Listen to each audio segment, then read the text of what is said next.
ನಮಗೆ ಸ್ತೋತ್ರವಾಗಲಿ. Hallelujah, praise the lord.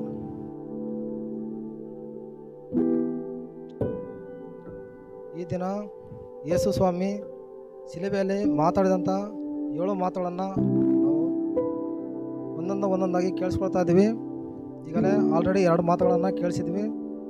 ಸ್ವರೂಪ ಬ್ರದರ್ ಕೂಡ ಎಲ್ಲದರ ಬಗ್ಗೆ ವಿವರಣೆಯನ್ನು ಕೊಟ್ಟಿದ್ದಾರೆ. ದೇವರ ಸ್ತೋತ್ರವಾಗಲಿ.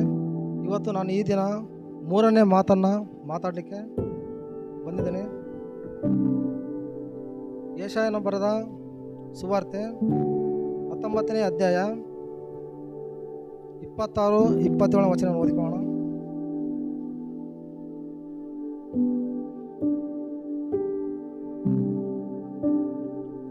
ಯೇಸು ತನ್ನ ತಾಯಿಯನ್ನು ಹತ್ತಿರದಲ್ಲಿ ನಿಂತಿದ್ದ ತನ್ನ ಪ್ರೀತಿಯ ಶಿಷ್ಯನನ್ನು ನೋಡಿ ತಾಯಿಗೆ, ಅಮ್ಮ, ಇಗೋ ನಿನ್ನ ಮಗನು ಎಂದು ಹೇಳಿದನು. ತರುವಾಯ ಆ ಶಿಷ್ಯನಿಗೆ, ಇಗೋ ನಿನ್ನ ತಾಯಿ ಎಂದು ಹೇಳಿದನು. ದೇವರ ಸ್ತೋತ್ರವಾಗಲಿ. ಈ ಶಿಲುಬೆಯ ಮರಣ ಇದು ಒಂದು ಲೋಕದವರಿಗೆ ಹುಚ್ಚು ಮಾತಾಗಿದೆ. ನಮಗಾದರೆ ಇದು ದೇವರ ಮಾತಾಗಿದೆ. ಏಕೆಂದರೆ ನಮಗೆ ದೇವರ ಮಾತಾಗಿದೆ ಅಂದರೆ, ಕೊನೆಯ ಕ್ಷಣದಲ್ಲಿ ನಾನಿನ್ನೂ ಭೂಗರ್ಭದಲ್ಲಿ ನಾನು ಸೇರುತ್ತೇನೆ, ನಾನು ಇಲ್ಲಿ ಇರುವುದಿಲ್ಲ ಎಂಬುವ ಒಂದು ವಿಚಾರದಲ್ಲಿ ದೇವರು 7 ಮಾತುಗಳನ್ನು ಆಡಿದರೆ, ಸಪ್ತ ಸ್ವರವಾಗಿ 7 ಮಾತುಗಳನ್ನು ಸ್ಪಷ್ಟವಾಗಿ ನಮಗೆ ತಿಳಿಸಿದರೆ, ಇದರಿಂದ ನಾವು ಅನೇಕ ಬದಲಾವಣೆಗಳನ್ನು ಕಂಡುಕೊಳ್ಬೇಕು. ಯಾಕೆಂದರೆ ಯಾರ ಮನೆಯಲ್ಲಿ ಒಬ್ಬರ ಮನೆಯಲ್ಲೇ ಸಾವಾದರೆ ನಾವು ಮೊದಲು ಹೋಗಿ ಏನು ಹೇಳ್ತೀವಿ ಅಂದರೆ, ನಿಮಗೆ ಏನಾದರೂ ಹೇಳಿದ್ರಾ, ಕೊನೆಯ ಕ್ಷಣದಲ್ಲಿ ನಿಮ್ಮ ಹತ್ರ ಏನಾದರೂ ಮಾತನಾಡಿದ್ರಾ ಅಂತ ನಾವು ಕೇಳ್ತೀವಿ. ಆದರೆ ಅದು ಲೋಕದವರ ಪಾಲಿಗೆ ಅದು ಬ್ಯಾಡ್ ನ್ಯೂಸ್ ಆಗಿತ್ತು. ಆದರೆ ನಮಗಾದರೆ ಇದು ಗುಡ್ ನ್ಯೂಸ್. ಈ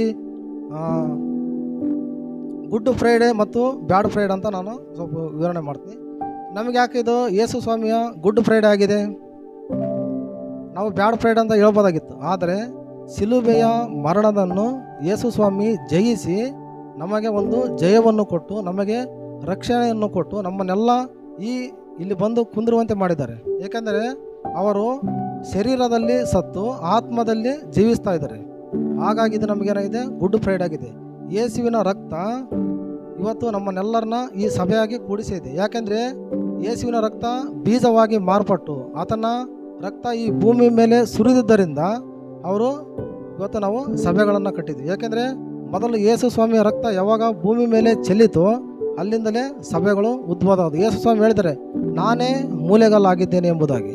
ಆತನ ಶಿಲುಬೆಯಲ್ಲಿ ಹಾಕಿದಾಗ ಆತನ ಜೊತೆಯಲ್ಲಿ ಒಂದು 4 ಮಂದಿ ಸ್ತ್ರೀಯರು ನೋಡ್ತೀವಿ, ಮತ್ತು ಒಬ್ಬ ಪ್ರೀತಿಯ ಶಿಷ್ಯನ ನೋಡ್ತೀವಿ. ಆ ಶಿಷ್ಯನ ಹೆಸರು ಯೋಹಾನನ್ ಅಂತ. ಅವನು ಎಲ್ಲರೂ ಕೈ ಬಿಟ್ಟು ಹೋಗ್ತಾರೆ. ಯೇಸು ಸ್ವಾಮಿಗೆ ಇರ್ತಕ್ಕಂಥ ತಮ್ಮಂದಿರ್ತಾರೆ, ಸ್ವಂತ ತಮ್ಮಂದಿರು ಕೂಡ ಆತನ ಒಪ್ಪುವುದಲ್ಲ. ಅವರು ಹುಚ್ಚನಂತಂದೇಳಿ ಆತನ ತಿರಸ್ಕಾರ ಮಾಡ್ತಾರೆ. ಆ ಸಂದರ್ಭದಲ್ಲಿ ಪೇತ್ರನಾಗಿರ್ಬೋದು ಎಲ್ಲರೂ ಕೂಡ ಬಿಟ್ಟು ಹೋಗಿರ್ತಾರೆ. ಒಬ್ಬನ ಮಾತ್ರ ಯೇಸು ಸ್ವಾಮಿ ಹಿಡ್ಕೊಟ್ಟಂಥ ಇಸ್ಕರಿತ ಯೋಧ ಅವನು ಆತ್ಮಹತ್ಯೆ ಮಾಡ್ಕೊಳ್ತಾನೆ. ಇನ್ನು ಉಳಿದವರು ಕೂಡ ಯಾರು ಕೂಡ ಅವನ ಸಹಾಯಕ್ಕೆ ಬರೋದಿಲ್ಲ.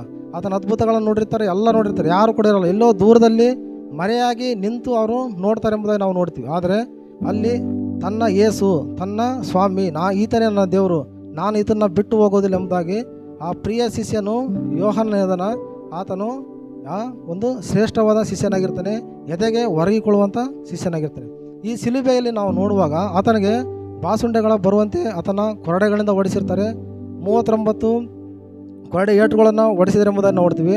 ಆತನ ಬಾಸುಂಡೆಗಳಿಂದ ನಮಗೆ ಗುಣವಾಯಿತು ಎಂದು ಹೇಳ್ತೀವಿ. ಆತನ ರಕ್ತ ಮಾಂಸ ಎಲ್ಲವೂ ಎಪ್ಪುಗಟ್ಟಿ ಮರದಂತೆ ಆಗಿತ್ತು ಎಂಬುದನ್ನು ನೋಡ್ತೀವಿ. ಅಲ್ಲಿ ನಡೀತಕ್ಕಂಥ ಒಂದು ಸಿಚುವೇಶನ್ ನೋಡಿದರೆ, ಅಲ್ಲಿ ನಿಂತಿರ್ತಕ್ಕಂಥ ತಾಯಿ ಈ ಆಕ್ರಂದನ, ಅವಳ ಕಣ್ಣೀರು, ಅವಳ ಗೋಳಾಟವನ್ನು ಯೇಸು ಸ್ವಾಮಿ ನೋಡ್ತಾ ಇದ್ದಾರೆ. ಶಿಲುಬೆ ಮೇಲೆ ನಿಂತುಕೊಂಡು ಒಂದೊಂದಾಗಿ ದೇವರು ಮಾತನಾಡ್ತಾ ಬಂದಾಗ ಅಲ್ಲಿ ತನ್ನ ತಾಯಿಯನ್ನು ನೋಡಿ ಅವರು ಕನಿಕರಪಟ್ಟು ಪ್ರೀತಿಯಿಂದ ಅವ್ರು ಹೇಳ್ತಾರೆ, ಅಮ್ಮ, ಇಗೋ ನಿನ್ನ ಮಗನು ಎಂಬುದಾಗಿ ಹೇಳ್ತಾರೆ. ಯಾಕೆ ಈ ಮಾತನ್ನು ನಾವು ಸ್ಪಷ್ಟವಾಗಿ ಅರ್ಥ ಮಾಡ್ಕೋಬೇಕಂದ್ರೆ, ತನ್ನ ತಾಯಿಯನ್ನು ನಾವು ಇಲ್ಲಿ ನಡುವೆ ಬಿಟ್ಟು ಹೋದರೆ ಅವಳು ಜೀವಿಸುವುದು ಕಷ್ಟ ಆಗುತ್ತೆ. ಏಕೆಂದರೆ ಆಗಿನ ಕಾಲದಲ್ಲಿ ವಿಧವೆಯರು ಜೀವಿಸೋದು ಅಷ್ಟು ಸುಲಭವಾಗಿದ್ದಿಲ್ಲ. ಅವ್ರಿಗೆ ಒಬ್ಬ ಸಹಾಯಕವಾಗಿ ಒಬ್ಬ ಗಂಡು ಮಗ ಬೇಕಾಗಿದ್ದ. ಈಗ ಇರ್ತಕ್ಕಂಥ ತಮ್ಮಂದಿರೇ ಅವರನ್ನು ತಿರಸ್ಕಾರ ಮಾಡಿದ್ದಾರೆ. ಯಾಕೆಂದರೆ ಯೇಸು ಸ್ವಾಮಿನ ಅವರು ನಂಬಿರಲಿಲ್ಲ, ಲೋಕವು ಕೂಡ ಅವ್ರನ್ನ ನಂಬಿರಲಿಲ್ಲ. ಅಂಥ ಸಂದರ್ಭದಲ್ಲಿ ಯಾರೋ ತಂದೆಯ ಚಿತ್ತದಂತೆ, ಅಂದರೆ ಪರಲೋಕದ ತಂದೆಯ ಚಿತ್ತಂತೆ ಯಾರು ನಡೀತಾರೆ ಅವರೇ ನಮಗೆ ತಮ್ಮನು ತಂಗಿಯು ತಾಯಿ ಆಗಬೇಕೆಂಬುದಾಗಿ ದೇವರು ಆಲ್ರೆಡಿ ಏನು ಮಾಡಿರ್ತಾರೆ, ಸ್ಪಷ್ಟವಾಗಿ ವಾಕ್ಯ ಬೋಧನೆ ಮಾಡಿರ್ತಾರೆ. ಆ ಸಂದರ್ಭದಲ್ಲಿ ಒಂದೇ ಮಾತಿಗೆ ತಾಯಿ ಒಪ್ಪಿಕೊಳ್ತಾಳೆ. ಏಕೆಂದರೆ ತಂದೆಯ ಚಿತ್ತದಂತೆ ಯಾರು ನಡೀತಾರೆ ಅವರೇ ನಮಗೆ ತಮ್ಮನಾಗಬೇಕು, ತಾಯಿ ಆಗ್ಬೇಕು. ಒಂದು ಹೊಸ ಒಡಂಬಡಿಕೆಯಲ್ಲಿ ಸೂಚನೆ ಮಾಡ್ತಾರೆ. ಯಾಕಂದರೆ ಸಂಬಂಧವನ್ನು ಕೂಡ ಅಲ್ಲಿ ದೇವರು ಸ್ಪಷ್ಟವಾಗಿ ಸೂಚಿಸ್ತಾನೆ. ಏಕೆಂದರೆ ಮೊದಲು ನಾವು ಈ 3 ವಿಚಾರವನ್ನು ನೋಡೋದಾದರೆ, ಯೇಸು ಸ್ವಾಮಿ ಇಲ್ಲಿ ಮಾತಾಡಿರ್ತಕ್ಕಂಥ ಮಾತಿನಲ್ಲಿ 3 ಸಂದರ್ಭವನ್ನು ನಾವು ಮೆನ್ಷನ್ ಮಾಡ್ಬೋದು. ಒಂದು ಪ್ರೀತಿ, 2 ಜವಾಬ್ದಾರಿ, 3ನೇದು ಒಂದು ಸಂಬಂಧ. ಏಕೆಂದರೆ ತಾಯಿ ಮಕ್ಕಳು ಅಲ್ಲಿ ಕೂಡ್ತಾರೆ ಅಂದರೆ ಅದು ಒಂದು ಒಡಂಬಡಿಕೆಯಾಗಿ ಒಂದು ಸಂಬಂಧನ. ಹಾಗೆ ಯೇಸು ಸ್ವಾಮಿ ಬಗ್ಗೆ ನಾವು ನೋಡ್ಕೊಳ್ಳೋಣ. ಚಿಕ್ಕ ವಯಸ್ಸಿನಲ್ಲೇ ಯೇಸು ಸ್ವಾಮಿ ತನ್ನ ತಂದೆಯ ಜೊತೆಗೆ ಬಡಗಿ ಕೆಲಸದಲ್ಲಿ ಅವ್ರು ಏನು ಮಾಡ್ತಾರೆ, ನಿರತರಾಗಿರ್ತಾರೆ. ತಂದೆಯ ಜೊತೆಗಿದ್ದು ಅವ್ರು ಮಾಡ್ತಕ್ಕಂಥ ಕೆಲಸ ಕಾರ್ಯದಲ್ಲಿ ಕೂಡ ಅವರು ಜೊತೆಯಾಗಿದ್ದು ಅವ್ರೇನು ಮಾಡ್ತಾರೆ, ಎಲ್ಲದರಲ್ಲೂ ಅವರು ಹೊಂದಾಣಿಕೆಯಾಗಿ ಇರ್ತಾರೆ. ಏಕೆಂದರೆ ಕುಟುಂಬನ ಆ ಜವಾಬ್ದಾರಿಯನ್ನು ಹೊತ್ತುಕೊಂಡಿರ್ತಾರೆ. ಹಾಗೆ ಪರಲೋಕದಲ್ಲಿರ್ತಕ್ಕಂಥ ತಂದೆಯ ಚಿತ್ತದಂತೆ ಕೂಡ ಅವರು ನಡೆದಿರ್ತಾರೆ. ಏಕೆಂದರೆ ಪರಲೋಕದಲ್ಲಿ ತಂದೆಯು ಕೂಡ ಅವರು ಅನ್ಯೋನ್ಯತೆಯಲ್ಲಿದ್ದಾಗ ತಂದೆಯ ಮಾತಂತೆ ನಡೆದು ಶಿಲುಬೆ ಏರ್ತಾರೆ. ಅವರು ಆ ಶಿಲುಬೆ ಏರಲಿಕ್ಕೆ ಕಾರಣ ಪರಲೋಕದಲ್ಲಿರೋ ತಂದೆ. ಆದರೆ ಈ ಲೋಕದಲ್ಲಿ ಕೂಡ ಅವರು ತನ್ನ ತಂದೆಯನ್ನು ಮೆಚ್ಚಿಸ್ಲಿಕ್ಕೋಸ್ಕರ ಅವರ ಕೆಲಸ ಕಾರ್ಯಗಳಲ್ಲಿ ಅವರು ಜೊತೆಗಿದ್ದು ಎಲ್ಲ ಕೆಲಸವನ್ನು ಅವರು ಸಂಪೂರ್ಣ ಮಾಡ್ತಾರೆ. ಅವ್ರ ತಾಯಿಯ ಒಂದು ಜವಾಬ್ದಾರಿ ಕೂಡ ಅವರು ತೆಗೆದುಕೊಂಡಿರ್ತಾರೆ. ಮತ್ತು ಲೋಕದಲ್ಲಿ ನಮಗೆಲ್ಲರಿಗೂ ಕೂಡ ಒಂದು ಉಪದೇಶ ಮಾಡುತ್ತಾ ಎಲ್ಲ ಕಡೆಗೆ ಓಡಾಡಿ ಒಂದು ಸುವಾರ್ತೆ ಸಾರುತ್ತಾ ತನ್ನ ಒಂದು ಏನು ಕರ್ತವ್ಯವನ್ನು ತಂದೆ ಹೇಳ್ತಕ್ಕಂಥ ಮಾತನ್ನು ಕೂಡ ನಿವಾರಣೆ ಮಾಡ್ತಾರೆ. ಅಂದರೆ ಯೇಸು ಸ್ವಾಮಿ ಹೇಗೆ ಮಾದರಿಯಾಗಿ ಜೀವಿಸಿದರು, ಈ ಲೋಕದಲ್ಲಿ ನಾವು ಕೂಡ ಹಾಗೆ ಮಾದರಿಯಾಗಿ ಜೀವಿಸಬೇಕು. ಎಲ್ಲಿ ಕೂಡ ಒಂದು ಸಣ್ಣ ತಪ್ಪನ್ನು ಕೂಡ ಅವ್ರು ಮಾಡಲಿಲ್ಲ, ಒಂದು ಯಾರಿಗೂ ಕೂಡ ಒಂದು ಬಿರುನುಡಿಯಾಗಿ ಮಾತಾಡಲಿಲ್ಲ. ಆದರೆ ಅಂಥ ಸಂಕಷ್ಟದಲ್ಲಿ, ಅಂಥ ನೋವಿನಲ್ಲಿ ಯೇಸು ಸ್ವಾಮಿ ಶಿಲುಬೆ ಮೇಲಿದ್ದಾಗ ಅವರಿಗೆ ಎಷ್ಟೇ ನೋವುಗಳಿತ್ತು, ಎಷ್ಟೇ ಸಂಕಟಗಳಿತ್ತು, ಅವರು ರಕ್ತ ಹರಿತಾ ಇತ್ತು, ಕೈಗಳಿಗೆ ಕಾಲುಗಳಿಗೆಲ್ಲ ಮಳೆ ಬರ್ತಿದ್ರು, ಕಿರೀಟವನ್ನು ಇಟ್ಟಿದ್ರು. ಅಂಥ ಸಂದರ್ಭದಲ್ಲಿ ಅವ್ರು ಏನು ಹೇಳ್ತಾರೆ, ಒಂದು ಜವಾಬ್ದಾರಿಯನ್ನು ನೋಡ್ತಾರೆ, ಒಂದು ಕಾಳಜಿಯನ್ನು ನೋಡ್ತಾರೆ, ಒಂದು ಪರಿಶುದ್ಧತ್ವವನ್ನು ನೋಡ್ತಾರೆ. ಏಕೆಂದರೆ ಜನರು ಮಾತಾಡ್ತಕ್ಕಂಥ ಮಾತಿಗೆ ಅವರು ಕಿವಿಗೊಡಲಿಲ್ಲ. ಅವ್ರು ಏನು ಮಾಡಿದ್ರು, ಒಂದು ಒಳ್ಳೆಯ ನನ್ನ ತಾಯಿಯನ್ನು ಸೇರಿಸಬೇಕು, ನನ್ನ ತಾಯಿಯೇ ಒಂದು ಒಳ್ಳೆಯ ಮಗನನ್ನು ನಾನು ಕೊಡಬೇಕೆಂಬುದಾಗಿ ಆಲೋಚಿಸ್ತಾರೆ. ನಾವಾದರೆ ನಮ್ಮ ಕಷ್ಟಗಳು ಏನಾದರೂ ಬಂದರೆ, ನಮಗೇನಾದರೂ ಒಂದು ಸಮಸ್ಯೆ ಬಂದರೆ ನಾವೊಂದು 100 ಜನ ಕೇಳ್ಕೊಂಬರ್ತೀವಿ. ಯಾರಾದರೂ ನಮಗೆ ಹೆದರಿಕೆ ಕಂಡ್ರೆ ಸಾಕು, ನಮಗೆ ಪರಿಚಯ ಇರೋರು ಇದ್ದರೆ ನಾವು ನಮ್ಮ ಕಷ್ಟವನ್ನು ಹೇಳ್ತೀವಿ. ನಾವು ಏನು ಮಾಡಲ್ಲ, ದೇವರ ಚಿತ್ತದಂತೆ ನಾವು ನಡ್ಕೊಳ್ಳಲ್ಲ. ನಮ್ಮಲ್ಲಿ ಬರ್ತಕ್ಕಂಥ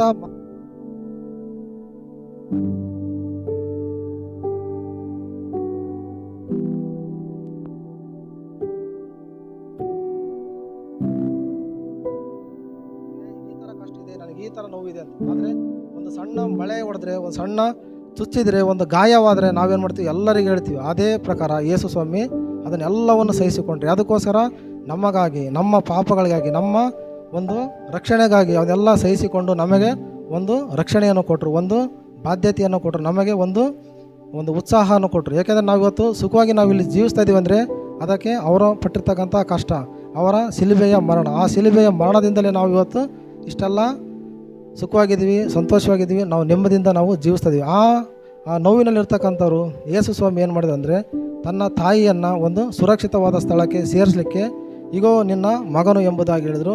ಮತ್ತು ಯೋಹಾನನಿಗೆ ಶಿಷ್ಯನಿಗೆ, ಪ್ರೀತಿಯ ಶಿಷ್ಯನಿಗೆ ಕೂಡ ಏನು ಹೇಳಿದರು, ಈಗೋ ನಿನ್ನ ತಾಯಿ ಎಂಬುದಾಗಿ ಹೇಳಿದರು. ನಾವು ಪ್ರೀತಿಯ ಬಗ್ಗೆ ಒಂದೆರಡು ವಿಚಾರವನ್ನು ಮಾತನಾಡ್ಕೊಳ್ಳೋಣ. ಎಫೆಸೆ ಬರೆದ ಪತ್ರಿಕೆ 6:2 ಯಾರಾದರೂ ಓದಿ.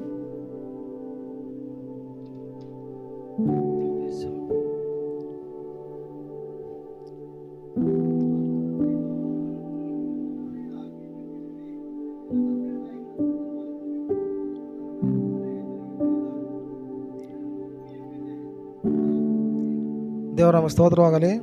ನಿನ್ನ ತಂದೆ ತಾಯಿಗಳನ್ನು ಸನ್ಮಾನಿಸಬೇಕು, ಸನ್ಮಾನಿಸಿದರೆ ನಿನಗೆ ಮೇಲಾಗುವುದು, ನೀನು ಭೂಮಿಯ ಮೇಲೆ ಬಹುಕಾಲ ಬದುಕು ಎಂಬುದಾಗಿ ದೇವರ ವಾಕ್ಯ ಹೇಳ್ತಿದೆ. ಈ ವಾಕ್ಯವನ್ನು ನಾವು ಯಾಕೆ ಓದಬೇಕು, ಇದರಿಂದ ಯಾಕೆ ನಾವು ನಡಿಬೇಕಂದ್ರೆ, ಈ ಲೋಕದಲ್ಲಿ ಅನೇಕರು ತಂದೆ ತಾಯಿಗಳನ್ನು ಏನು ಮಾಡ್ತಾರಲ್ಲ, ಸನ್ಮಾನಿಸ್ತಾ ಇಲ್ಲ, ತಂದೆ ತಾಯಿಗಳಿಗೆ ಒಂದು ಗೌರವವನ್ನು ಕೊಡ್ತಾ ಇಲ್ಲ, ತಂದೆ ತಾಯಿಗಳನ್ನ ಹೊಡಿತಾ ಇದ್ದಾರೆ, ತಂದೆ ತಾಯಿಗಳನ್ನ ಬೈತಾ ಇದ್ದಾರೆ, ತಂದೆ ತಾಯಿಗಳಿಗೆ ಒಂದು ಕಠೋರವಾಗಿ ಎಲ್ಲೋ ಅನಾಥಾಶ್ರಮಗಳಲ್ಲಿ ಬಿಡ್ತಾ ಇದ್ದಾರೆ. ಈ ರೀತಿ ಬಿಡುವುದು ಅದು ದೇವರ ಚಿತ್ತವಲ್ಲ. ನಮಗೆ ಒಂದು ಜವಾಬ್ದಾರಿ, ಒಂದು ಕಾಳಜಿ ಅಂತ ಇರುತ್ತೆ. ಯಾಕಂದರೆ ನಾವು ಈ ಲೋಕದಲ್ಲಿ ಜೀವಿಸುವಾಗ ನಮಗೆ ನಮ್ಮದೇ ಆದಂಥ ನಿಯಮಗಳಿರ್ತವೆ, ನಮಗಾದ ಒಂದು ಕ್ರಮ ಶಿಕ್ಷಣ ಇರುತ್ತೆ. ಯಾಕಂದರೆ ನಾವು ಚಿಕ್ಕವರಿದ್ದಾಗ ನಮ್ಮ ತಂದೆ ತಾಯಿಗಳು ನಮ್ಮನ್ನು ಹೇಗೆ ಸನ್ಮಾನಿಸ್ತಾರೆ, ನಮ್ಮನ್ನು ಹೇಗೆ ಬೆಳೆಸಿರ್ತಾರೆ, ಅದೇ ಪ್ರಕಾರ ನಾವು ಕೂಡ ಏನು ಮಾಡಬೇಕು, ನಮ್ಮ ತಂದೆ ತಾಯಿಗಳನ್ನ ಮುಪ್ಪಾದ ವಯಸ್ಸಿನಲ್ಲಿ ಅವ್ರನ್ನ ನಾವು ರಕ್ಷಣೆ ಮಾಡಬೇಕು. ಅವರಿಗೆ ನಾವು ಒಂದು ಒಂದು ಒಳ್ಳೆಯ ಸುರಕ್ಷಿತವಾಗಿರುವಂತೆ ನಾವು ಅವ್ರನ್ನ ಅನುಗ್ರಹಿಸಬೇಕು. ಅವ್ರಿಗೆ ಊಟ ಉಪಚಾರವನ್ನು ಕೊಟ್ಟು ಅವರ ಕೊನೆಯವರೆಗೆ ಜೀವ ಇರುವವರೆಗೆ ನಾವು ಅವ್ರನ್ನ ಗೌರವಿಸಬೇಕು. ಆ ರೀತಿ ನಾವು ಮಾಡೋದ್ರಿಂದ ನಾವು ಏನಾಗಿರ್ತೀವಿ, ಬಹುಕಾಲ ಈ ಲೋಕದಲ್ಲಿ ಬದುಕ್ತೀವಿ ಎಂಬುದಾಗಿ ನಾವು ನೋಡಬೇಕಾಗುತ್ತೆ. ಏಕೆಂದರೆ ಪ್ರೀತಿ ಎಲ್ಲವನ್ನು ಸಹಿಸಿಕೊಳ್ಳುತ್ತೆ. ಯೇಸು ಸ್ವಾಮಿಯಲ್ಲಿದ್ದಂಥ ಮನಸ್ಸು ನಮ್ಮಲ್ಲಿ ಕೂಡ ಇರಬೇಕು. ಯೇಸು ಸ್ವಾಮಿ ಹೇಗೆ ಜನರನ್ನು ಪ್ರೀತಿಸಿದರು ಅದೇ ಪ್ರಕಾರ ನಾವು ಕೂಡ ಇವತ್ತು ಜನರನ್ನು ಪ್ರೀತಿಸಬೇಕು. ಯಾಕೆಂದರೆ ನೆರೆವೇರನ್ನ ದೇವರು ಪ್ರೀತಿಸಿ ಎಂಬುದಾಗಿ ಹೇಳ್ತಾನೆ. ದೇವರು ಆಜ್ಞೆ ಮೂಲಕ ಹೇಳ್ತಾ ಇದ್ದಾನೆ, ನಿನ್ನ ನೆರೆಯವರನ್ನು ನಿನ್ನಂತೆಯೇ ಪ್ರೀತಿಸಂತ. ಯೇಸು ಸ್ವಾಮಿ ಜೀವ ಸ್ವರೂಪನು ಪ್ರೀತಿ ಸ್ವರೂಪನೂ ಕೂಡ ಹೌದು. ಏಕೆಂದರೆ ದೇವರು ಎಲ್ಲರನ್ನೂ ಒಂದೇ ರೀತಿ ಪ್ರೀತಿಸಿದ್ರಿಂದಲೇ ನಾವು ಕೂಡ ಇವತ್ತು ರಕ್ಷಣೆಯ ಮಾರ್ಗದಲ್ಲಿದ್ದೀವಿ. ನಾವು ಕೂಡ ಪ್ರೀತಿಸುವವರಾಗಿರಬೇಕು. ನಮ್ಮಲ್ಲಿ ಪ್ರೀತಿ ಇರಬೇಕು. ನಮ್ಮಲ್ಲಿ ಯಾವುದೇ ಕಾರಣಕ್ಕೆ ಕೋಪ, ಅಸೂಯೆ, ಅವು ಯಾವ ಹೊಟ್ಟೆ ಕಿಚ್ಚು ಇರಬಾರ್ದು. ಏಕೆಂದರೆ ನಾವು ನಾವು ಯಾರ ಮಕ್ಕಳಾಗಿದ್ದೇವೆ? ನಾವು ದೇವರ ಮಕ್ಕಳಾಗಿದ್ದೇವೆ. ನಮ್ಮ ತಂದೆ ಹೇಗೆ ಎಲ್ಲರನ್ನೂ ಪ್ರೀತಿಸಿ ನಮಗಾಗಿ, ನಮ್ಮ ಪಾಪಗಳಿಗಾಗಿ, ನಮ್ಮ ಶಾಪಗಳಿಗಾಗಿ ಇವತ್ತು ಕಲ್ವಾರಿ ಶಿಲುಬೆಯಲ್ಲಿ ಅವರು ಮರಣ ಹೊಂದಿ ತನ್ನನ್ನು ತಾನು ತಗ್ಗಿಸಿಕೊಂಡ್ರು ಅವರು. ಏಕೆಂದರೆ ತಂದೆಯ ಚಿತ್ತವನ್ನು ನೆರವೇರಿಸಿದರು. ಅವರು ಬೆಟ್ಟದ ಮೇಲೆ ಹೋಗಿ ಪ್ರಾರ್ಥಿಸುವಾಗ ಅವರ ಕಣ್ಣಲ್ಲಿ ನೀರು ಮತ್ತು ರಕ್ತ ಬಂತು ಎಂಬುದನ್ನು ನೋಡ್ತೀವಿ. ಅಂದರೆ ತಂದೆಯೊಂದಿಗೆ ಅವರು ಒಡಂಬಡಿಕೆ ಮಾಡಿಕೊಂಡಾಗ ಅವರು ಒಂದು ಮಾತು ಕೂಡ ಏನು ಹೇಳಲ್ಲ, ನಾನು ಮಾಡೋದಿಲ್ಲ, ನಾನು ಆಗೋದಿಲ್ಲ ಅಂದರು. ಅದೇ ಪ್ರಕಾರ ನಾವು ಕೂಡ ದೇವರು ನಮಗೆ ಕೊಟ್ಟಿರ್ತಕ್ಕಂಥ ಪ್ರೀತಿಯಲ್ಲಿ ನಾವು ಕೂಡ ನೆಲೆಗೊಂಡು ನಮ್ಮ ತಂದೆ ತಾಯಿಗಳನ್ನು, ಅಣ್ಣ ತಮ್ಮಂದಿರನ್ನ, ತಂಗಿಯರನ್ನು ಎಲ್ಲರನ್ನೂ ನಾವು ಪ್ರೀತಿಸುವವರಾಗಿರ್ಬೇಕು. ನಾವು ಕೂಡ ಪ್ರೀತಿಯಿಂದ ಎಲ್ಲರನ್ನ ಕಂಡುಕೊಂಡಾಗ ನಾವು ಎಲ್ಲರನ್ನೂ ರಕ್ಷಣೆಯಲ್ಲಿ ಬರೋಕ್ಕೆ ಸಾಧ್ಯ ಆಗುತ್ತೆ. ನಾವು ಅವ್ರನ್ನ ದ್ವೇಷ ಮಾಡಿದರೆ ಅವರಿಗೆ ನಾವು ಸುವಾರ್ತೆ ಸಾರೋಕ್ಕಾಗಲ್ಲ, ನಾವು ಅವ್ರನ್ನ ರಕ್ಷಣೆ ಮಾಡೋಕ್ಕಲ್ಲ. ನಮ್ಮ ಕೆಲವೊಂದು ನಿಯಮಗಳನ್ನು ನಾವು ಪಾಲನೆ ಮಾಡಲೇಬೇಕು. ದೇವರು ಹೇಳಿದ್ದಾನೆ, ನಿನ್ನ ಶತ್ರುಗಳನ್ನು ನೀನು ಪ್ರೀತಿಸು ಎಂಬುದಾಗಿ ಹೇಳಿದ್ದಾನೆ.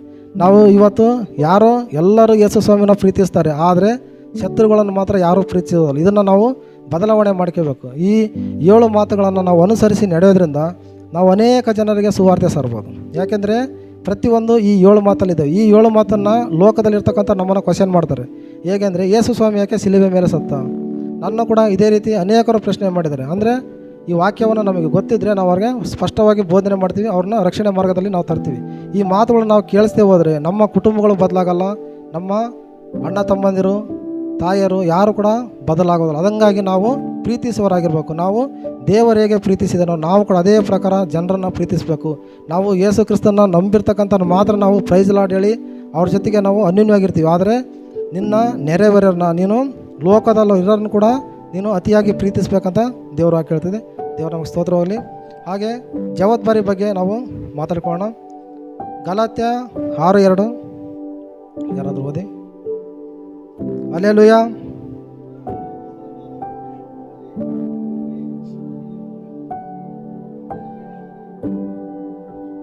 ದೇವರ ನಮಗೆ ಸ್ತೋತ್ರವಾಗಲಿ. ಒಬ್ಬರು ಮತ್ತೊಬ್ಬರ ಭಾರವನ್ನು ಹೊತ್ತುಕೊಳ್ಳಲಿ, ಹೀಗೆ ಕ್ರಿಸ್ತನ ನಿಯಮಗಳನ್ನು ನೆರವೇರಿಸಿರಿ ಅಂತ ದೇವರು ನಮ್ಗೆ ಹೇಳ್ತಾನೆ. ಒಬ್ಬರ ಭಾರವನ್ನು ನಾವು ಇನ್ನೊಬ್ಬರು ಹೊತ್ತುಕೊಳ್ಬೇಕಂತ. ಹೇಗೆ ಒಬ್ಬರ ಭಾರವನ್ನು ಇನ್ನೊಬ್ಬರು ಹೊತ್ತುಕೊಳ್ಬೇಕು? ನಾನು ಸಾಕಪ್ಪ, ನನ್ನ ಮನೆ ಸಾಕಂತ ನಾವು ಜೀವಿಸಿದರೆ ಇದು ಕ್ರಿಸ್ತನ ನಂಬಿಕೆ ಅಲ್ಲ, ಕ್ರಿಸ್ತನಲ್ಲಿ ಅದು ಪಾಲಲ್ಲ. ದೇವ್ರು ಹೇಳ್ತಾನೆ, ಇನ್ನೊಬ್ಬರ ಭಾರವನ್ನು ನೀನು ಹೊತ್ತುಕೊಳ್ಬೇಕು. ಯೇಸು ಸ್ವಾಮಿ ಹೇಳಿದ ತಕ್ಷಣ ಶಿಷ್ಯನು ತನ್ನ ಇಗೋ ನಿನ್ನ ತಾಯಿ ಎಂಬುದಾಗಿ ಶಿಷ್ಯನಿಗೆ ಹೇಳಿದ ತಕ್ಷಣ ಅವನು ಒಪ್ಪಿಕೊಂಡ. ಏಕೆಂದರೆ ಅವನ ಒಂದು ಭಾರ ಅಲ್ಲಿ ಯೇಸು ಸ್ವಾಮಿದು ಕಡಿಮೆ ಆಯಿತು. ನಾವು ಕೂಡ ನಮ್ಮ ಭಾರವನ್ನು ನಾವು ಹೊತ್ತುಕೊಂಡು ಬೇರೆಯವರ ಭಾರವನ್ನು ನಾವು ಹೊರೋರಾಗಿರ್ಬೇಕು. ನಮಗೆ ಅನೇಕ ಜವಾಬ್ದಾರಿಗಳನ್ನು ಯೇಸು ಸ್ವಾಮಿ ಕೊಟ್ಟಿದ್ದಾರೆ. ಏಕೆಂದರೆ ನಾವು ಲೋಕದಲ್ಲಿ ನೋಡ್ತೀವಿ, ನಮ್ಮ ಇರೋದು ಜವಾಬ್ದಾರಿ, ಕುಟುಂಬ ಜವಾಬ್ದಾರಿ ಇರುತ್ತೆ. ನಮ್ಮ ತಂದೆ ತಾಯಿಗಳನ್ನು ನಾವು ನೋಡಿಕೊಳ್ಳೋದು, ನಮ್ಮ ಅಣ್ಣ ತಮ್ಮದನ್ನು ನಾವು ನೋಡಿಕೊಳ್ಳೋದು, ಮತ್ತು ನಮ್ಮ ಮಕ್ಕಳನ್ನು ನೋಡಿಕೊಳ್ಳೋದು, ನಮ್ಮ ಹೆಂಡತಿಯನ್ನು ನಾವು ನೋಡಿಕೊಳ್ಳೋದು. ಈ ಜವಾಬ್ದಾರಿಯನ್ನು ನಾವು ಮೀರಿದರೆ ನಮಗೇನಾಗುತ್ತಂದರೆ ಸೈತಾನನ್ನು ಬಂದು ಅಟ್ಯಾಕ್ ಆಗ್ತಾನೆ. ಯಾವಾಗ ನಾವು ನಮ್ಮ ಜವಾಬ್ದಾರಿಯನ್ನು ನಾವು ಅಚ್ಚುಕಟ್ಟಾಗಿ ಮಾಡೋದಿಲ್ಲೋ ಅಲ್ಲಿ ಸೈತಾನ ಎಂಟ್ರಿ ಆಗ್ತಾನೆ. ಉದಾಹರಣೆಗೆ ಹೇಳ್ಬೇಕಂದ್ರೆ ಆದಾಮನು ಮತ್ತು ಅವುಗಳ ವಿಚಾರದಲ್ಲಿ ನಾವು ನೋಡುವಾಗ ಆದಾಮನು ತೋಟವನ್ನು ಕಾಯ್ತಾನೆ ಅಷ್ಟೇ, ಹೇಂತಿಯನ್ನು ಕಾಯೋದಿಲ್ಲ. ಅವನು ಹೇಂತಿಯನ್ನು ಮತ್ತು ತೋಟವನ್ನು ಎರಡನ್ನೂ ಕಾದಿದ್ದರೆ ಇವತ್ತು ನಮಗೆ ಇಷ್ಟೆಲ್ಲ ಕಷ್ಟಗಳಾಗ್ತದೆ. ಕೆಡುಕನ ಕೈಗೆ ನಾವು ಸಿಗಾಡ್ಕೊಳ್ತಿದ್ದಿಲ್ಲ, ಅಂದರೆ ಸೈತಾನ ಕಡೆಗೆ ನಾವು ಸಿಗಾಡ್ತಿದ್ದಿಲ್ಲ, ಅವನ ಒಂದು ಇದು ಅಧಿಕಾರದಲ್ಲಿ ನಾವು ಇರ್ತಿದ್ದಿಲ್ಲ. ನಾವು ಇವತ್ತು ಏನು ಮಾಡ್ತೀವಿ ಅಂದರೆ ನಮ್ಮ ಜವಾಬ್ದಾರಿಯನ್ನು ನಾವು ಅಚ್ಚುಕಟ್ಟಾಗಿ ಮಾಡಬೇಕು. ಏಕೆಂದರೆ ಅನೇಕ ಜವಾಬ್ದಾರಿ ಇರ್ತವೆ. ಒಬ್ಬ ತಂದೆ ತಾಯಿಗಳನ್ನು ನೋಡಿಕೊಳ್ಳೋ ಜವಾಬ್ದಾರಿ, ಮಕ್ಕಳನ್ನು ಓದಿಸುವ ಜವಾಬ್ದಾರಿ, ಮಕ್ಕಳಿಗೆ ನೌಕರಿ ಕೊಡಿಸುವ ಜವಾಬ್ದಾರಿ, ಯಾರಾದರೂ ತಪ್ಪಾದ ಮಾರ್ಗದಲ್ಲಿದ್ದರೆ ಅವ್ರನ್ನ ಸರಿಯಾದ ಮಾರ್ಗದಲ್ಲಿ ನಡೆಸಬೇಕು. ಯಾರಾದರೂ ಕ್ರಿಸ್ತ ನಂಬಿಕೆಯನ್ನು ಬಿಟ್ಟು ಹೋಗೋರು ಇರ್ತಾರೆ, ಅಂಥವ್ರಿಗೆ ನಾವು ಬೋಧನೆ ಮಾಡಿ ಮತ್ತು ವಾಪಸ್ ಕರ್ಕೊಂಬರ್ಬೇಕು. ಆಮೇಲೆ ಸುವಾರ್ತೆ ಸಾರುವ ಜವಾಬ್ದಾರಿ, ಮತ್ತು ಆಲಯದಲ್ಲಿರ್ತಕ್ಕಂಥ ಜವಾಬ್ದಾರಿ, ಅನೇಕ ಜವಾಬ್ದಾರಿಗಳನ್ನು ನಮ್ಮನ್ನ ಲೋಕದಲ್ಲಿರ್ತಕ್ಕಂಥ ಜವಾಬ್ದಾರಿ ಆಗಿರ್ಬೋದು, ಸಭೆಯಲ್ಲಿರ್ತಕ್ಕಂಥ ಜವಾಬ್ದಾರಿ ಆಗಿರ್ಬೋದು, ಎಲ್ಲ ಜವಾಬ್ದಾರಿಯನ್ನು ನಾವೇನು ಮಾಡಬೇಕು, ಒತ್ತುಕೊಂಡು ನಿಭಾಯಿಸರಾಗಿರ್ಬೇಕು. ನಮಗೆ ದೇವರು ಕೊಟ್ಟಂಥ ಕೆಲವೊಂದು ನಿಬಂಧನೆಗಳದವು, ಕೆಲವೊಂದು ನಿಯಮಗಳದವು, ಹೀಗೆ ಇರಬೇಕಂತ. ನಾವು ಬೈಬಲ್ ಓದೋದು ಕೂಡ ಒಂದು ಏನಾಗಿದೆ, ಅದು ಕೂಡ ಜವಾಬ್ದಾರಿನೇ. ನಾವು ಬೈಬಲ್ ಓದ್ತಾ ಇಲ್ಲ ಅಂದರೆ ದೇವರು ಇಷ್ಟಪಡಲ್ಲ. ನಾವು ಬೈಬಲ್ ಓದಬೇಕು. ದೇವ್ರು ಹೇಳಿದಾನೆ, ಯುಗ ಯುಗಕ್ಕೂ ಸುವಾರ್ತೆ ಸಾರ್ರಿ, ಭೂಮಿಯ ಕಟ್ಟ ಕಡೆವರೆಗೆ ನೀನು ಹೋಗಿ ಸುವಾರ್ತೆ ಸಾರಿ ಅಂತ ಹೇಳಿದಾನೆ. ಅದನ್ನು ಕೂಡ ನಾವು ಮಾಡಬೇಕು. ಯಾಕೆಂದರೆ ನಮ್ಮ ಮನೆಯನ್ನು ನಾವು ಹೇಗೆ ಅಚ್ಚುಕಟ್ಟಾಗಿ ಮಾಡ್ತೀವೋ ಅದೇ ಪ್ರಕಾರ ನಾವು ಕೂಡ ನಮ್ಮ ಇಲ್ಲಿರ್ತಕ್ಕಂಥ ಜವಾಬ್ದಾರಿಗಳನ್ನು, ಆಲಯದಲ್ಲಿರ್ತಕ್ಕಂಥ ಜವಾಬ್ದಾರಿಗಳನ್ನು, ಲೋಕದಲ್ಲಿರ್ತಕ್ಕಂಥ ಜವಾಬ್ದಾರಿಗಳನ್ನು, ಮನೆಯಲ್ಲಿರ್ತಕ್ಕಂಥ ಜವಾಬ್ದಾರಿಗಳನ್ನು ಎಲ್ಲವನ್ನು ಕೂಡ ನಾವು ಒತ್ತುಕೊಂಡು ಸಹಿಸರಾಗಿರ್ಬೇಕು. ಮೂರನೇದಾಗಿ ನಾವು ಸಂಬಂಧದ ಬಗ್ಗೆ ಮಾತಾಡ್ಕೊಳ್ಳೋಣ. ಏಕೆಂದರೆ ಯೇಸು ಸ್ವಾಮಿ ಶಿಲುಬೆ ಮೇಲಿದ್ದಾಗ, ಈಗೋ ನಿನ್ನ ಮಗನು, ಈಗೋ ನಿನ್ನ ತಾಯಿ ಎಂಬುದು ಹೇಳುವಾಗ ಅಲ್ಲಿ ಒಂದು ಕ್ರಿಸ್ತ ನಂಬಿಕೆ ಹುಟ್ಟುತ್ತೆ. ಹೊಸ ಒಡಂಬಡಿಕೆಯಾಗಿ ಅವರಿಬ್ಬರ ನಡುವೆ ಒಂದು ಸಂಬಂಧ ಬೆಳೀತೆ. ಈ ಸಂಬಂಧ ಹೇಗೆ ನಾವು ಅನ್ಯೋನ್ಯತೆಯಲ್ಲಿರ್ಬೇಕಂದ್ರೆ, ನಾವು ಯೇಸು ಕ್ರಿಸ್ತನಲ್ಲಿದ್ದು ನಾವು ಒಂದೇ ರೊಟ್ಟಿಯನ್ನು ನಾವು ಮುರಿಯೋರಾಗಿರ್ತೀವಿ, ಮತ್ತು ಒಂದೇ ಪಾತ್ರೆಯಲ್ಲಿ ನಾವು ಎಲ್ಲರೂ ಕುಡಿಯೋರಾಗಿರ್ತೀವಿ. ಹೀಗಿರೋದ್ರಿಂದ ನಾವು ಕ್ರಿಸ್ತನನ್ನು ನಾವು ನಂಬಿದ್ದರಿಂದ ಸಹೋದರರು, ತಮ್ಮರು, ತಂಗಿಯು, ತಾಯಿಯು, ಅಣ್ಣಂದಿರು, ತಮ್ಮಂದಿರು, ತಂದೆಗಳು ಅಂತ ನಾವೆಲ್ಲರೂ ಕ್ರಿಸ್ತ ನಂಬಿಕೆಯಲ್ಲಿ ಬರ್ತೀವಿ. ಈ ಕ್ರಿಸ್ತ ನಂಬಿಕೆಯಲ್ಲಿ ನಮ್ಮಲ್ಲಿ ಇರುವುದಾದರೆ ನಾವು ಅನ್ಯೋನ್ಯವಾಗಿರಬೇಕು. ನಾವು ಒಬ್ಬರಿಗೊಬ್ಬರಿಗೆ ಇಲ್ಲಿ ಏನೋ ಒಂದು ಕಟ್ಟಡ ಐತಿ, ಇದ್ರ ಕೆಳಗೆ ನಾವು ಬಂದು ಇಲ್ಲಿ ಕೂತ್ಕೊಂಡಿದ್ವಲ್ಲ, ದೇವರು ನಮ್ಮನ್ನು ಅನ್ಯೋನ್ಯತೆಯಲ್ಲಿ ನಡೆಸ್ತಾ ಇದ್ದಾರೆ. ನಮ್ಮನ್ನು ಒಂದು ಸಂಬಂಧದಲ್ಲಿ ದೇವರೆಲ್ಲರೂ ನಮಗೆ ಕೂಡಿಸಿದ್ದಾರೆ. ನೀವು ಯಾರಂತ ನಮಗೆ ಗೊತ್ತಿಲ್ಲ, ನಾನು ಯಾರಂತ ನಿಮಗೆ ಗೊತ್ತಿಲ್ಲ, ಆದರೆ ಒಂದು ಸಂಬಂಧವನ್ನು ದೇವರು ಬೆಳೆಸ್ತಿದ್ದೇನೆ. ಏಕೆಂದರೆ ನಾನು ಒಬ್ಬನೇ ನಿನಗೆ ತಂದೆ, ನೀವೆಲ್ಲ ನನಗೆ ಸಹೋದರರಾಗಬೇಕಂತ ದೇವ್ರು ಹೇಳಿದ್ದಾನೆ. ಅದಕ್ಕೋಸ್ಕರ ನಾವು ಅನ್ಯೋನ್ಯತೆಯನ್ನು ಬೆಳೆಸಬೇಕು. ಒಬ್ಬರಿಗೊಬ್ಬರು ನಾವು ಹೆಚ್ಚಾಗಿ ನಾವು ಪ್ರೀತಿಸಿ ಒಬ್ಬರನ್ನೊಬ್ಬರು ಏನು ಮಾಡಬೇಕು, ಅವ್ರಲ್ಲಿರ್ತಕ್ಕಂಥ ಭಾರವನ್ನು ನಾವು ಕಡಿಮೆ ಮಾಡಬೇಕು. ಯಾರಾದರೂ ಕಷ್ಟದಲ್ಲಿದ್ದರೆ ಅವ್ರಿಗೆ ನಾವು ಸಹಾಯ ಮಾಡೋದು, ದಾನ ಮಾಡೋದು, ಹೀಗೆ ಅನೇಕ ಕಾರ್ಯಗಳನ್ನು ಮಾಡಿ ನಾವು ಕ್ರಿಸ್ತ ನಂಬಿಕೆಯನ್ನು, ಆತ್ಮಿಕ ಸಂಬಂಧವನ್ನು ನಾವು ಹೆಚ್ಚಿಸ್ಕೊಳ್ಬೇಕು. ಯಾಕೆಂದರೆ ಎಲ್ಲರೂ ಕೂಡ ಇಲ್ಲಿ ಇರ್ತಕ್ಕಂಥವ್ರು ಬೇರೆ ಬೇರೆ ಕಡೆಯಿಂದ ಬಂದಿರೋರೆ, ಯಾರು ಕೂಡ ಒಬ್ಬರಿಗೆ ರಕ್ತ ಸಂಬಂಧ ಇರುವುದಿಲ್ಲ. ಆದರೆ ನಾವು ರಕ್ತ ಸಂಬಂಧವನ್ನು ಹೇಗೆ ನಾವು ಗಟ್ಟಿ ಮಾಡಿಕೊಳ್ತೀವೋ, ಕ್ರಿಸ್ತನಲ್ಲಿದ್ದುಕೊಂಡು ಆತ್ಮಿಕ ಸಂಬಂಧವನ್ನು ಕೂಡ ನಾವು ಹೆಚ್ಚಿಸಬೇಕು. ಒಬ್ರಿಗೊಬ್ರು ನಾವು ಪ್ರೈಸ್ ಲಾಡ್ ಹೇಳೋದಾಗಿರ್ಬೋದು, ಅವರ ಕಷ್ಟವನ್ನು ನಾವು ಸಹಿಸ್ಕೊಳ್ಳೋದಾಗಿರ್ಬೋದು, ಮತ್ತು ಅವ್ರಿಗಿರ್ತಕ್ಕಂಥ ಭಾರವನ್ನು ನಾವು ಕಡಿಮೆ ಮಾಡಬೇಕು ಮತ್ತು ನಾವು ಸಹಾಯ ಮಾಡಬೇಕು. ಯಾರಿಗಾನ ಪ್ರೇಯರ್ ರಿಕ್ವೆಸ್ಟ್ ಕೊಟ್ಟರೆ ನಾವೆಲ್ಲರೂ ಒಟ್ಟಾಗಿ ನಾವು ಸೇರಬೇಕು. ನಮ್ಮಲ್ಲಿ ಏನಾಗ್ತಂದರೆ ನಾನು ಎಂಬ ಅಹಂಕಾರದಲ್ಲಿ ನಾವೇನು ಮಾಡ್ತೀವಿ, ಅವುಗಳನ್ನು ಮಾಡ್ತಾಯಿಲ್ಲ. ಆದರೆ ದೇವರ ಚಿತ್ತ ಅಲ್ಲದ, ದೇವರ ಚಿತ್ತ ಏನಿದೆ, ದೇವರ ಮಾತು ಏನಿದೆ, ದೇವ್ರು ನಮಗೋಸ್ಕರ ಏನು ಹೇಳ್ತದೆ ನಾವು ಅರಿತುಕೊಂಡು ನಾವು ಜೀವಿಸ್ಬೇಕು. ಯಾಕಂದರೆ ಪ್ರತಿಯೊಂದನ್ನು ದೇವ್ರು ಏನು ಮಾಡಿದರೆ ವಾಕ್ಯದ ಮೂಲಕ ನಮಗೆ ಬೈಬಲ್ನಲ್ಲಿ ಬರೆಸಿದ್ದಾರೆ. ವಾಕ್ಯದಂತೆ ನಡಿಬೇಕು, ವಾಕ್ಯವನ್ನು ಅನುಸರಿಸಬೇಕು, ವಾಕ್ಯದಂತೆ ನಾವು ಪಾಲನೆ ಮಾಡಬೇಕು. ನಮ್ಮ ತಂದೆಯಾದ ದೇವರು ನಮ್ಮನ್ನು ಹೇಗೆ ಇಲ್ಲಿ ಸುರಕ್ಷಿತವಾಗಿ ನಡೆಸಿದರು, ಅದೇ ಪ್ರಕಾರ ನಾವು ಕೂಡ ಅನೇಕರಿಗೆ ಸುವಾರ್ತೆಯನ್ನು ಸಾರಿ ಆತನ ಶಿಲುಬೆಯಲ್ಲಿರ್ತಕ್ಕಂಥ ಮಾತುಗಳನ್ನು ಅರಿತುಕೊಂಡು ಆತ ಎಷ್ಟೇ ನೋವುಗಳನ್ನು ಅನುಭವಿಸಿದರೂ ಕೂಡ ಯಾರಿಗೂ ಕೂಡ ಆತ ತೊಂದರೆಯನ್ನು ಕೊಡಲಿಲ್ಲ, ಇನ್ನೊಬ್ಬರಿಗೆ ಒಂದು ಮಾತನ್ನಲ್ಲ. ಆತ ಇಲ್ಲಿ ದೂಷಣೆ ಮಾತುಗಳನ್ನು ಆಡದೆ ಆತ ನೀತಿವಂತನಾಗಿ ಆತ ತಂದೆಯ ಮಾತಿಗೆ ಒಪ್ಪಿ ಪರಲೋಕ ರಾಜ್ಯಕ್ಕೆ ಸೇರಲ್ಪಟ್ಟರು. ಅದೇ ಪ್ರಕಾರ ನಾವು ಕೂಡ ನಮ್ಮನ್ನು ನಾವು ಅರಿತುಕೊಂಡು ದೇವರ ಚಿತ್ತದಂತೆ ನಡಿಬೇಕು, ದೇವರ ಮಾರ್ಗದಲ್ಲಿ ಇರಬೇಕು. ದೇವರು ನಮಗೆ ಈ ಮೂರನ್ನು ತಿಳಿಸಿದರೆ, ಒಂದು ಪ್ರೀತಿ ಮಾಡೋದು, ಒಂದು ಜವಾಬ್ದಾರಿ ಮತ್ತು ಒಂದು ಸಂಬಂಧಗಳು. ನಾವು ಕ್ರಿಸ್ತನಲ್ಲಿದ್ದುಕೊಂಡು ಎಲ್ಲವನ್ನು ಅನುಸರಿಸಿ ನಡೆಯೋಣ. ದೇವರು ನಮಗೆ ಸ್ತೋತ್ರವಾಗಲಿ. ದೇವರು ಆಶ್ವಾಸ